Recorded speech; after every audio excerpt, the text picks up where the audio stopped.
Everybody, welcome to Luminaire classes. इस video में आप सभी का स्वागत और हम कर रहे हैं idioms beginning with the alphabet you.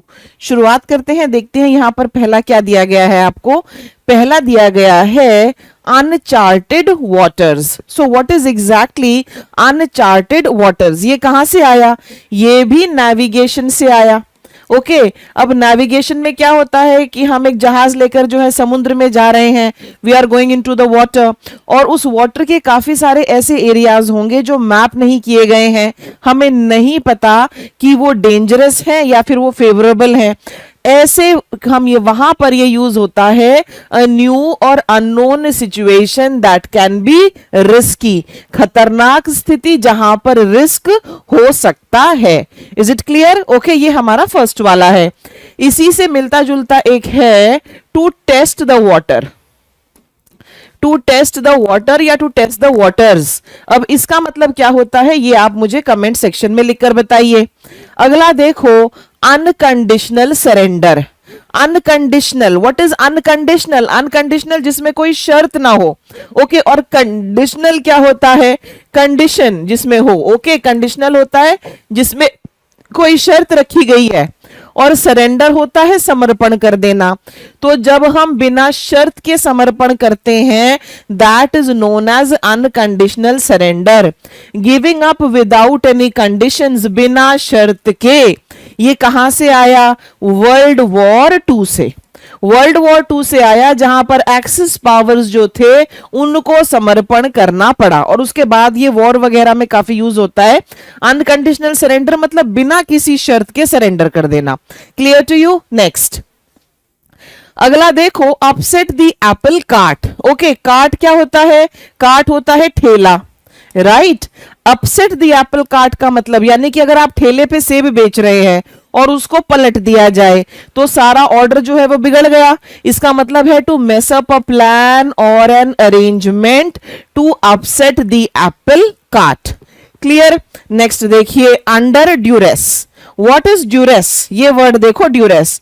Duress जो है ये एक लीगल टर्म है, ये एक लीगल टर्म है। ओके, और ड्यूरेस का मतलब होता है something which is not voluntary. Which is not voluntary, जो स्वेच्छा से नहीं किया गया है, राइट। तो अंडर ड्यूरेस का मतलब हुआ when you are forced to do something under pressure और under threat. He signed the papers under duress. The old man signed the property papers under duress. Is it clear? अगला आगे है हमारे सामने under lock and key. Okay, आगे क्या है? Under lock and की। अब ये लॉक एंड की क्या होता है? देखो, पुराने टाइम में हमारे पास सारी चीजें ऑनलाइन थोड़ी ही होती थी कि एक डिजिटल लॉकर भी है, सब कुछ उसमें रख दो। नो माय डियर, उस जमाने में क्या होता था, जो चीजें हमें लगता था कि ओ दिस इज वेरी प्रेशियस, उनको हम एक लॉकर में रखते थे और उसपे फिर जो है एक ताली लगाते थे। लॉकर का मतलब एक अलमारी वगैरह हुई, कोई ऐसी चीज जो लॉक की जा सके। तो अंडर लॉक एंड की का मतलब होता है to keep something locked very very safely, securely, ताले में बंद करके सुरक्षित रखें। अंडर वंस थंब, हिंदी में आपने सुना होगा ना, अंगूठे के नीचे। अंगूठे के नीचे क्या होता है? अंगूठे के नीचे होता है पूरी तरह से कंट्रोल में, कंप्लीटली अंडर समवन्स कंट्रोल, पूरी तरह से नियंत्रण में, अंडर वंस थंब। नेक्स्ट है हमारे सामने अंडर द हैमर। हैमर का मतलब हथौड़ा, राइट। हैमर का क्या मतलब है? हैमर का मतलब है हथौड़ा। हैमर कहां पर यूज होता है? ऑक्शन में, जब नीलामी होती है और कोई जो है नीलामी सक्सेसफुल हो गई तो वहां पर हैमर यूज किया जाता है। If anything is going under the hammer, it means it is being auctioned, being sold in an auction, जिसकी नीलामी की जा रही है। Clear to you? Next, under the microscope. यहां पर ये वर्ड है हमारा माइक्रोस्कोप। अब माइक्रोस्कोप किस लिए जाना जाता है? आपने बायो लैब वगैरह में देखा होगा माइक्रोस्कोप। ओके, ये जो बहुत छोटी चीजें होती हैं, बहुत माइन्यूट होती हैं, उनको ये हमें बढ़ा करके मैग्नीफाई करके दिखाता है। एम आई राइट? ये किस चीज को दिखाता है? किसी चीज को बड़ा करके दिखाता है ये हमें।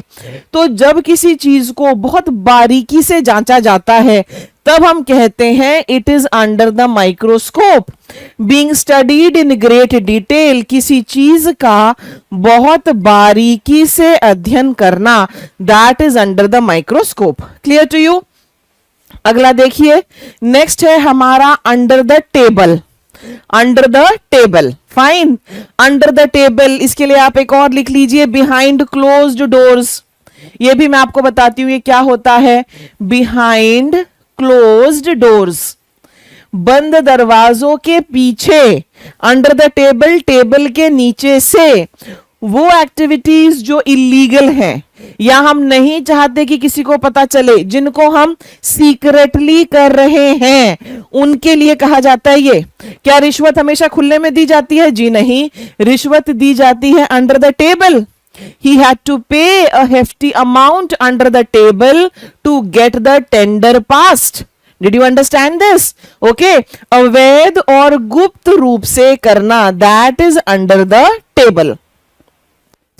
अब यहां पर है अंडर द वेदर, ये भी आया नेविगेशन से। देखो कितने सारे हमारे इडियम्स एंड फ्रेजेस हैं जो नेविगेशन से आ रहे हैं, वॉर्स से आ रहे हैं, मिडीवियल टाइम्स के प्लेज से आ रहे हैं, राइट। अंडर द वेदर ये नेविगेशन से आया।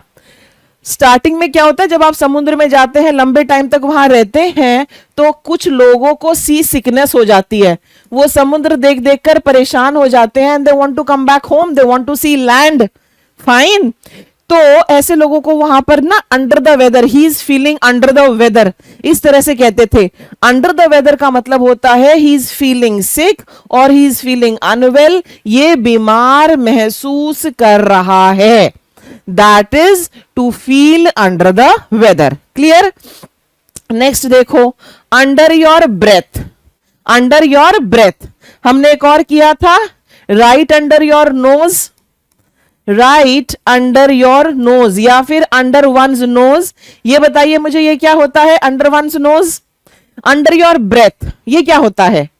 देखो आप सांस ले रहे हैं और आपकी जो आवाज है, जो आप बोल रहे हैं, वो केवल इतनी ही लाउड है जितनी आपकी सांस, ठीक है। आप जैसे कि उसके नीचे ही बस कुछ बोल रहे हैं और इतना वो सॉफ्ट है। अगर सांस की तो आवाज हमें बहुत क्लियरली नहीं सुनाई देती, तो वहीं से आया ये, speaking so softly that others can not hear, धीरे से बोलना। The new bride spoke under her breath, the child was so shy that he spoke under his breath, यानी कि बहुत softly, very very soft. Clear? Next, under your wing, ये सारे under वाले हैं, under the weather, under your breath, फिर है under your wing. Wing क्या होता है? विंग हमारा जो है पंख होता है, राइट, पक्षियों के पंख होते हैं। आपने कभी भी देखा है कोई मदर बर्ड जो है जब वो अपने बच्चे को उड़ना सिखाएगी तो किस तरह से सिखाती है? बच्चा जो है माँ के पंख के नीचे उड़ेगा, और जैसे बच्चा गिरने वाला होता है, माँ तो माँ है, तो वो पंख को मोड़ लेगी और बच्चे को वो बचा लेगी। तो अगर किसी के लिए इस तरह का सेंटेंस बन रहा है ना कि he was taken under the wing, यानी कि किसी बड़े और पावरफुल व्यक्ति ने उसको अपने नीचे ले लिया और फिर उसके बाद उसको कोई चीज, कोई हुनर वगैरह सिखाया। तो टेकिंग केयर ऑफ और टू प्रोटेक्ट समवन, किसी को अपनी सुरक्षा में लेना, that is under your wing. Is it clear to you?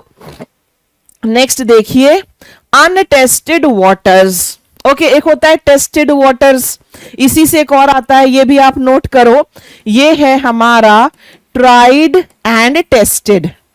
Please note what is tried and tested. Tried मतलब इस चीज को हमने किया है और हमने इसका काफी बार टेस्ट लिया है। The experiment is tried and tested, the marketing strategy is tried and tested. Okay, समझ में आ गया? This idea is tried and tested. अगला, अनटेस्टेड, जिसका हमने कोई भी टेस्ट नहीं किया है। तो अनटेस्टेड वाटर्स क्या होंगे? एक ऐसी situation which is new and can be risky, एक ऐसी परिस्थिति जो नई है और रिस्की हो सकती है, दैट इज अनटेस्टेड वाटर्स, अज्ञात और खतरनाक परिस्थिति। अंटिल डूम्सडे, ये आपको यहां पर दिया गया है, अंटिल डूम्सडे। डूम्सडे क्या है? This is the day of final judgement. Day of final judgement. आप सभी लोगों से मैं कहना चाहूंगी कि जजमेंट एक ऐसा शब्द है जो स्पेलिंग में बहुत पूछा जाता है। जजमेंट, आर्ग्यूमेंट, इस तरह के वर्ड्स पूछे जाते हैं, और यहाँ पे ये जो ई है ना बीच में, वो ट्रिकी पार्ट होता है। बहुत सारे लोग जजमेंट की स्पेलिंग क्या लिखते हैं? JUDGEMENT। नहीं लगेगा, नहीं लगेगा। आर्ग्यूमेंट की क्या करेक्ट स्पेलिंग है आप मुझे लिख के बताइए। ओके, तो डूम्स डे या डे ऑफ फाइनल जजमेंट, देखो हम कहते बहुत हैं कि एक दिन ऐसा आएगा, भगवान का दिन, कयामत का दिन, जिस दिन भगवान सारे फैसले करेंगे। हम ये सब कहते हैं, पर वो कब आएगा किसी को नहीं पता।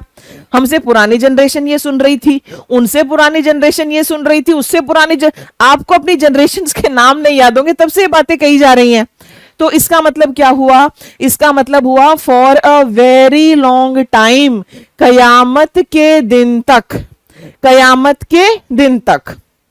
नेक्स्ट देखो, until the cows come home. Cows जो है अर्ली मॉर्निंग अपना घर छोड़ती हैं।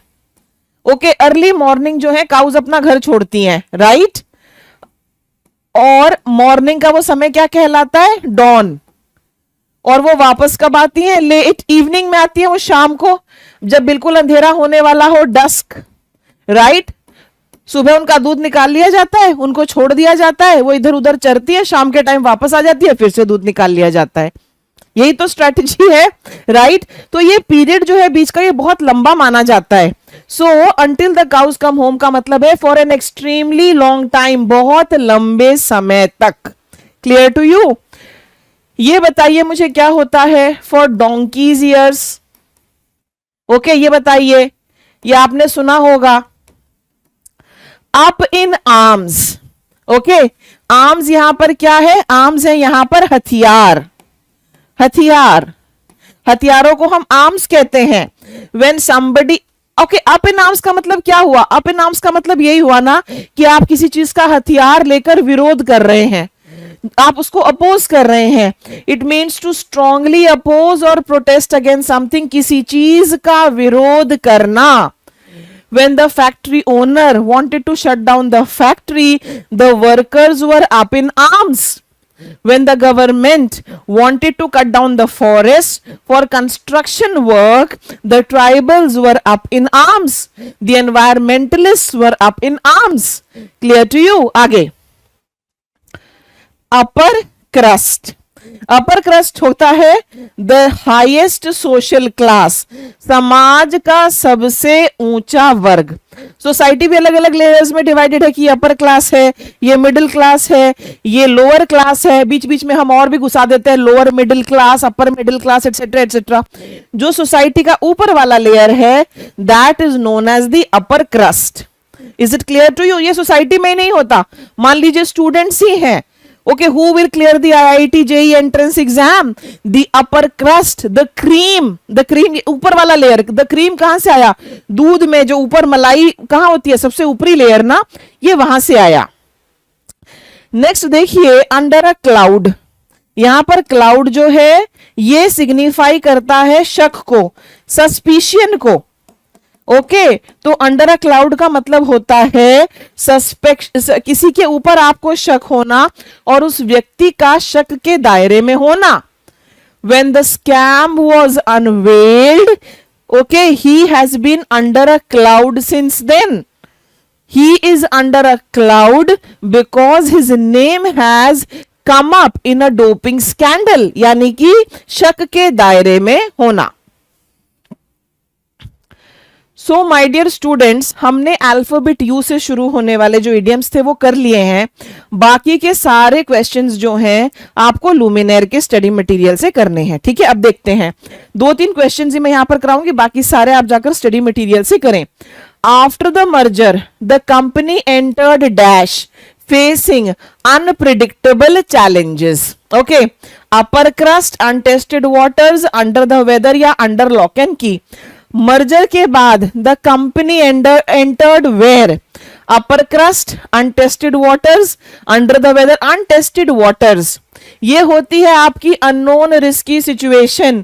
B is your answer, B is the answer, this is the correct answer. चलिए आगे नेक्स्ट देखो, मैच idioms in list 1 with their meaning in list 2.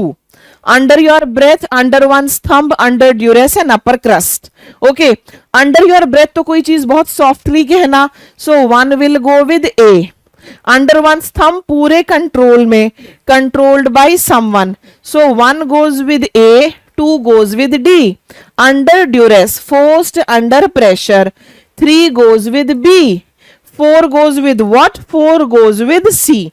So 1A, 2D, 3B, 4C. Yes, A is the correct answer. A is my answer. Is that clear? Complete the idiom. Upset the shopping cart, apple cart, food basket या tea table. बताइए idiom को complete करिए, क्या upset करेंगे हम? We will upset the apple cart, ये हमारा idiom है, आंसर यहां बी है। Fine, so that's all in this video my dear students. बाकी सारे क्वेश्चंस जो हैं आप लुमिनेयर के स्टडी मटेरियल से प्रैक्टिस करेंगे। I wish you all the best. Video को शेयर करें, वीडियो को लाइक करें, चैनल को सब्सक्राइब करें। Thank you so much for watching. Bye bye.